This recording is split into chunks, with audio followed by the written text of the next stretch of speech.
Olá, sou Gabriel Borges da Silva, sou formado em Direito pela Fundação Getúlio Vargas e sou mestre em Direito Constitucional e doutor em Sociologia e Direito pela Universidade Federal Fluminense.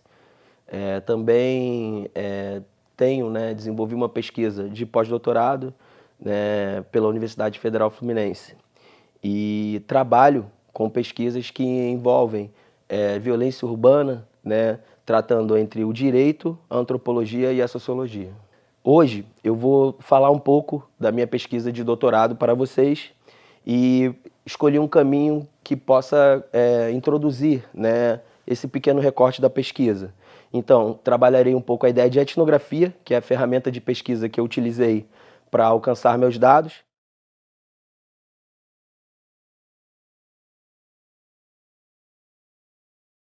Falarei desse lugar que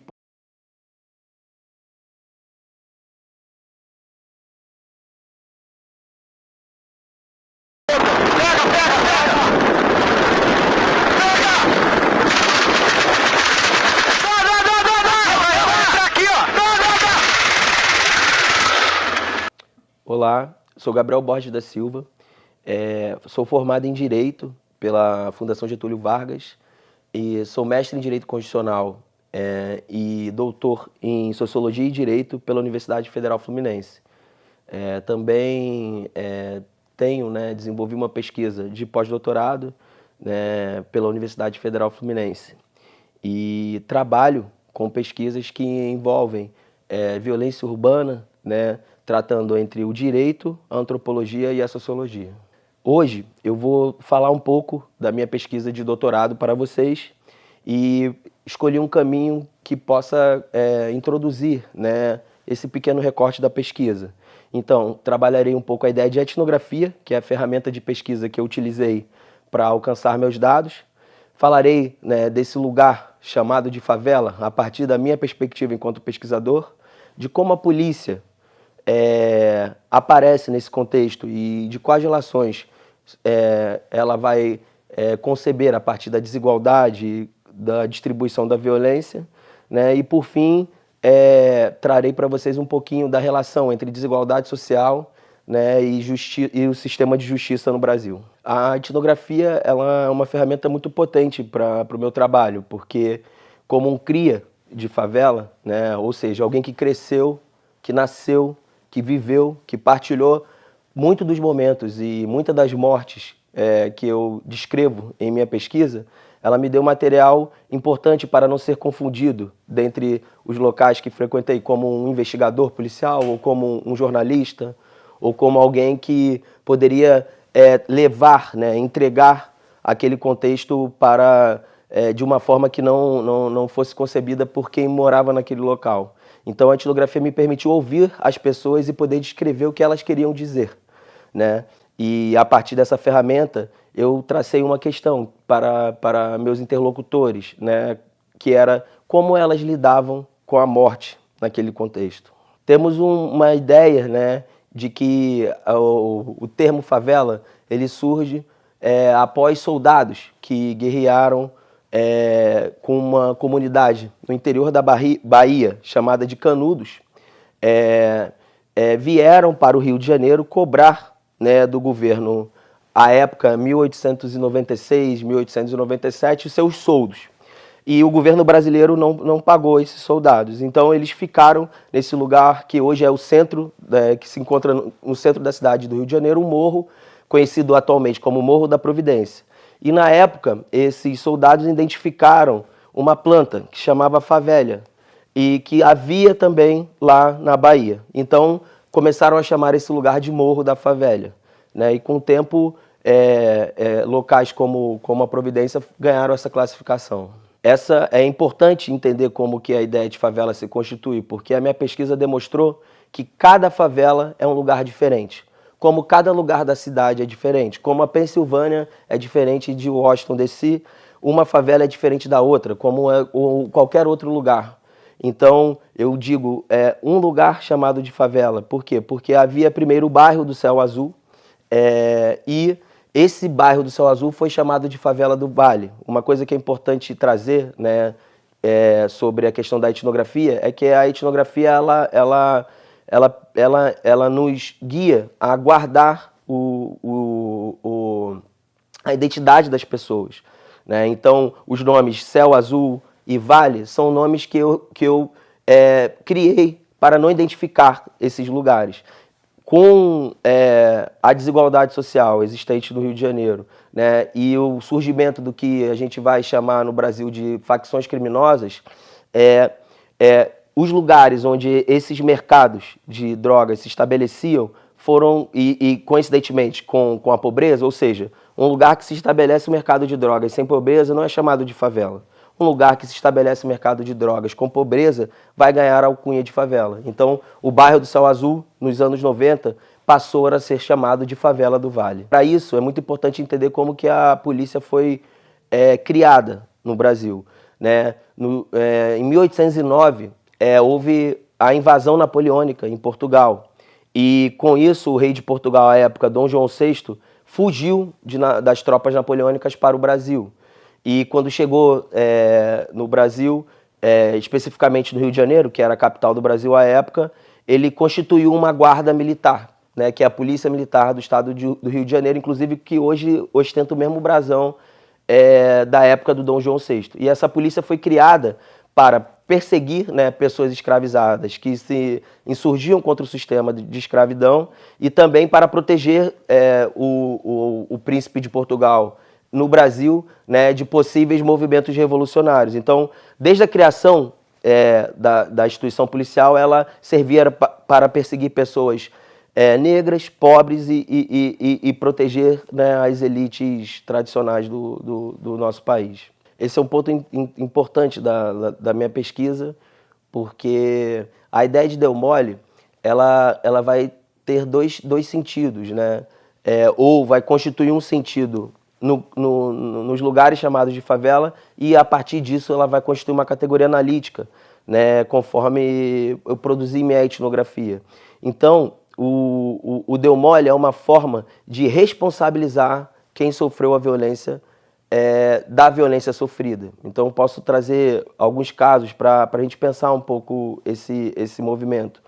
Como o caso do Marcos, a partir de uma incursão da Polícia Militar com um veículo chamado de Caveirão, ele foi filmar o Caveirão, esse tanque de guerra, né, que a Polícia Militar usa no Rio de Janeiro.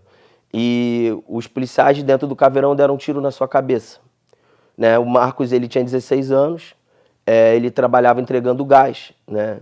E os policiais deram a ré com o Caveirão e voltaram onde ele estava, pegaram o celular e foram embora e deixaram ele lá, né? Inclusive, isso aconteceu perante a mãe do Marcos, né? As instituições sanitárias ou os órgãos responsáveis por cuidar dos corpos não buscaram ele, e ele ficou o dia inteiro lá. Choveu e as partes de seu corpo ficaram escorrendo pela estrada. Apesar da dor da morte do Marcos, muito das pessoas que o conheciam, como eu também, tinham um sentimento de revolta, mas ao mesmo tempo um sentimento de inquietação porque Marcos deu mole. Porque, por estar numa favela, não deveria filmar uma atuação policial, como em outra área da cidade, que poderia ser filmada e isso não iria acontecer. Então, o Deu Mole, ele recorrentemente traz a responsabilidade sobre a pessoa, como nesse caso do Marcos, de fazer algo que não era possível dentro do seu local. Ou posso trazer também o caso do Marcelo, né, com 16 anos também, que andava com outros rapazes que tinham, né, dentro da percepção social a constituição de que eram ladrões de moto. E havia uma operação policial nesse dia no Vale para pegar motos roubadas. E esse rapaz, ele tinha uma moto que era uma Honda Bis, uma moto que não tinha tanta potência. Quando o grupo deles avistou os policiais, todos os outros rapazes com a moto conseguiram escapar. Ele não conseguiu. Então a polícia atirou em cima deles, acertou um tiro no peito dele.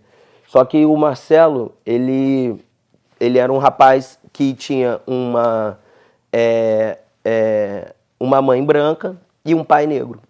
Então ele é fruto dessa mistura, né, de cores.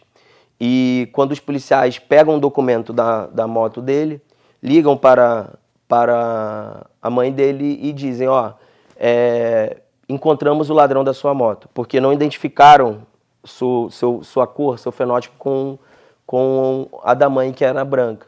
E a mãe acha estranho, porque ela fala, ué, mas a moto tá com meu filho, não tá com o ladrão. Não, fica tranquila, senhora, que a gente vai encontrar seu filho. Vai encontrar seu filho, mas agora a gente pegou o ladrão.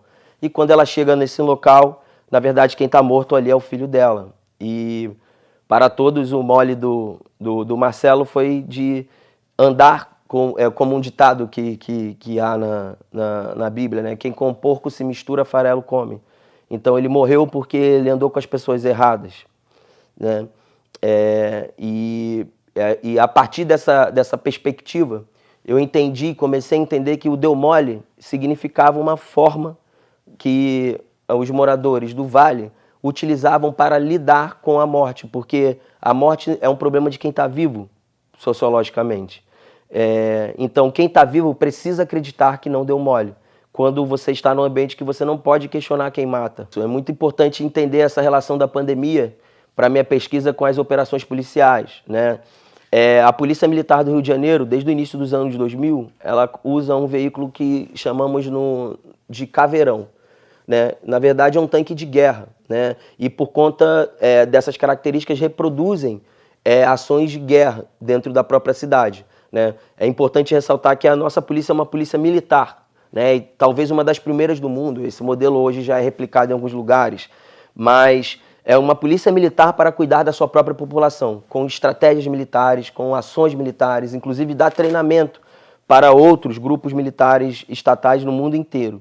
E o Caveirão é um tanque de guerra que é blindado, né, com uma marca emblemática para mim, que é uma caveira com uma faca e duas armas por trás, uma faca na caveira, por isso chama Caveirão. E ele é utilizado para várias questões, né, durante o trabalho policial. Inclusive, uma delas é para pensar, né, formas de apropriação dessas relações, como aluguel do Caveirão para a polícia aluga o Caveirão para uma outra facção criminosa invadir uma outra área de acordo com os interesses que esse tanque pode proporcionar. E nem sempre essas operações são oficiais, né? Tem um caso de uma assistente social, que vou chamar de Joana, em que, em meio a um tiroteio, ela sai de casa de manhã exatamente para poder trabalhar, né, no posto de saúde da sua localidade, por entender todas as questões que estão ao seu redor. E ela é atingida com uma bala em sua barriga, né? E localmente todos atribuíram essa bala ao veículo chamado Caveirão. Porém, essa operação policial não era oficial, e eu não sei qual era o motivo dessa operação, mas no noticiário à noite, a polícia do estado do Rio de Janeiro nega que houve ação policial nesse contexto. Mas nesse dia eu vi o Caveirão, né? Eu sei que ele estava lá. É importante conectar com a questão da pandemia, porque o Caveirão, as operações policiais foram o maior medo das pessoas, por exemplo, durante a pandemia. Maior do que, inclusive, o próprio coronavírus, né? Inclusive, um dos rapazes que precisou dobrar sua jornada de trabalho, precisou se conectar com a infecção do vírus, né, para que outras pessoas pudessem ficar em suas casas guardadas. Então, ele diz, inclusive, que o Caveirão vírus mata mais que a Covid. E por que eu estou dizendo isso? Porque quando a gente pensa em desigualdade social no Brasil, a gente está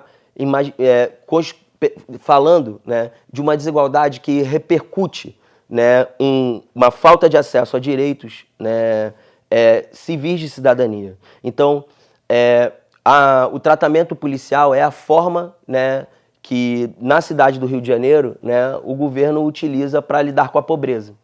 Então, para pessoas que estão em situações de pobreza, não há políticas necessariamente de inclusão, como escolas, como saúde, né? O que se tem é a violência policial. Então, para pessoas que não têm acesso a toda a cidade, você tem um excesso de governo no que seria o trato policial. E ao mesmo